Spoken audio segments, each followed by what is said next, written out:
கட்டாயமாக யோசிப்போம். அப்போ நமக்கு ஒரு திறமை இல்லாமல் எப்படா இன்னொருத்தன் பணத்தை எடுத்து கொடுப்பான்? கரெக்டாக இல்லையா? ஏதோ ஒரு மாதம் ஏமாந்து கொடுப்பான், எப்போ பாரு எப்படி கொடுப்பான்? அப்போ ஒரு ஸ்கில் செட்டு. இப்போ யுவராஜ் உங்களுக்கு கிளாஸ் எடுக்க போகிறாள், இவா நீலாம் ஒரு பெஸ்ட் எக்ஸாம்பிள்.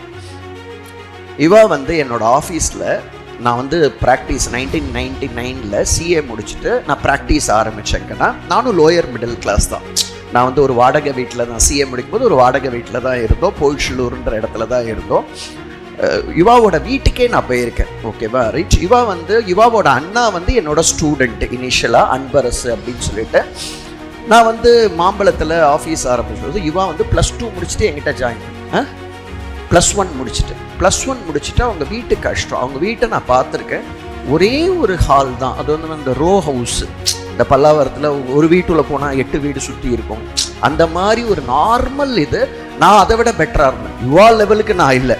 நான் எங்கள் அப்பா வந்து சாப்பாட்டுக்கு தங்குற இடம் டீசெண்டாக தான் கொடுத்துருந்தா, ஆனால் இவங்க ஃபேமிலி அப்படி கிடையாது. என்னை விட ரொம்ப இதாக இருந்தது. இந்த பையன் என்கிட்ட +1 ஜாயின் பண்ணி என் ஆஃபீஸில் ஒர்க் பண்ணான். யுவாவை மாதிரி ஃபாஸ்ட்டாக யாராலையுமே ஒரு எக்ஸல் எந்த வேலை நீ அவங்ககிட்ட கொடுத்தாலும் இன்னைக்கு கோடியாக ஏர்ன் பண்ணுறான். புரியுறதா இல்லையா? Right? And he has become a chartered accountant. என்கிட்ட +1 சும்மா ஒரு ஆஃபீஸில் என்கிட்ட சேர்ந்து இன்னைக்கு ஒரு சிஏவும் அவன் முடிச்சு, ஒரு ஆர்டினரி ஃபேமிலியிலேருந்து வந்து சிஏவையும் முடிச்சு இன்னைக்கு நல்ல லைஃப் ஸ்டைல் வச்சுருக்கான். அதோ பெரிய கார்லாம் வாங்கியிருக்கான், வீடு கட்டிட்டான்.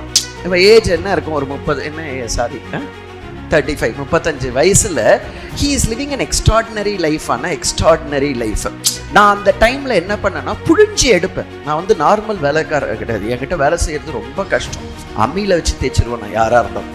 ஏன்னா நம்மெல்லாம் வந்து ஒரு லோயர்லேருந்து வந்திருக்கோம். நம்ம வேலை செய்யறது மட்டும்தான் நம்மளால செய்ய முடியும். கரெக்டா இல்லையா? நமக்கு இருக்கிற ஒரே ஆப்பர்ச்சுனிட்டி, நீ 12 ஹவர் வேலை செய்யலாம், 18 ஹவர், சம்டைம்ஸ் 72 ஹவர் நானும் ஒன்று சேர்ந்தெல்லாம் வேலை செஞ்சிருக்கோம். டாக்ஸ் ஆடிட் டைம்ல தூங்காம அப்படியே ஆஃபீஸ்லேயே இருந்து அப்படிலாம் பண்ணி இன்னைக்கு அந்த பொசிஷன் அட்டைன் பண்ணியிருக்காங்க எல்லாருமே. அவனும் பார்க்குறான். அப்போ இன்னைக்கு வரைக்கும் சரவணன் சார் இறங்கி வேலை செய்கிறார், நானும் இன்னைக்கு வரைக்கும் இறங்கி வேலை செய்கிறேன். ஈவன் என் சொத்து மதிப்பு குட்வில் இல்லாமே 100 கோடி தாண்டிச்சு. குட்வில் இல்லாம என்னோட இன்டான்ஜிபிள் அசெட்ஸை சேர்த்தோன்னா அது எவ்வளோ? நீ எல்லாம் ஒரு 1 கோடி உன் பேங்க்ல வந்தாலே என்னெல்லாம் பண்ணுவேன்? இதுக்கு மேலே வேலை செய்யணுமா அப்படின்லாம் பண்ணுவேன். இன்னைக்கு வரைக்கும் என் பசங்களுக்கு என்ன செய்யணும், அதனால தான் இன்னைக்கு வரைக்கும் நம்மள கொடி கட்டி பறந்துட்டு இருக்கோம். கரெக்டாக கேஎஸ் அகாடமிக்னு ஒரு பிராண்ட் இருக்குது. நேச்சுரலாக வந்து என்ரோல்மெண்ட்டாக இருந்து டெய்லி கலெக்ஷன்ஸ் ஆகிறதுக்கு அதுக்கு பின்னாடி கடுமையான உழைப்பு இருக்குது. இன்னைக்கு யுவராஜ் இவ்வளோ தூரம் வந்திருக்கான்னா உழைக்க அவன் வந்து யோசிக்கவே இல்லை, கச்சாமுச்சன்னு உழைப்போம். இன்ஃபேக்ட் சம்டைம்ஸ் நானே யோசிச்சிருக்கேன், இவன் சதீஷ் அன்பரசு எல்லாம் வேலை செய்யும்போது நம்மளை விட பயங்கரமா செய்யறானுங்களே இவனுக்கு அப்படின்னே சம்டைம்ஸ் நான் யோசிச்சிருக்கேன். ஏன்னா நான் கூட சம்டைம்ஸ் வீட்டுக்கு போய் தூங்கிடுவேன், இவங்க அங்கேயே ஆஃபீஸ்லேயே தூங்கி அப்படியே அங்கேயே குளிச்சு அங்கேயே இருந்து அது மாதிரிலாம் பண்ணியிருக்காங்களான்னா நிறைய பண்ணியிருக்காங்க. நான் இன்னைக்கும் யுவா கிட்ட நான் ஒரு வேலையை கொடுத்தேன், எக்ஸல்ல கொடுத்தேன்னா அப்படி பிச்சு மேஞ்சி அதை கொடுப்போம். அப்படி கொடுப்பானா அப்படி கொடுப்பான். இது எல்லாமே அவங்களா இன்ட்ரெஸ்ட் எடுத்து கத்துட்டது. நான் எப்படின்னா, நான் ஒரு டிக்டேட்டர். உண்மையாக சொல்லணும்னா ஆஃபீஸில் இருக்கும்போது நான் பயங்கர டிக்டேட். இப்போ இவங்கெல்லாம் கூட பயப்படுவாங்க என்னை பார்த்து. ஏன்னா நான் ஒரு வேலையை கொடுத்துட்டு நீ எப்படி செய்வேன்லாம் எனக்கு தெரியாது, 2 ஹவரில் வரணும்னு சொல்லுவேன். இல்லை இது எப்படி செய்ய முடியும், அதெல்லாம் எனக்கு அவசியம் கிடையாது சார். அது மாதிரி கொடூரமான பிரச்சனை ஆமாம் கேட்டேன்.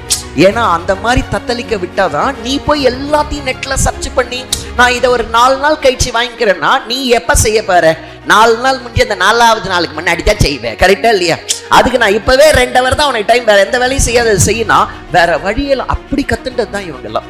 அப்ப நெட்ல போய் சர்ச் பண்ணி என்ன பண்ணணும் ஏது பண்ணணும் அப்படி கத்துண்டு வந்து இன்னைக்கு பெரிய லெவல்ல இருக்காங்களானா இருக்காங்க. ஸோ அதனால யுவராஜை பத்தி அவன் வந்து ஒரு நார்மல் ஃபேமிலியில இருந்து வந்து இன்னைக்கு சிஏவும் முடிச்சு தனியாக ஆஃபீஸ் வச்சு ப்ராக்டிஸ் பண்ணிட்டு இருக்கான்.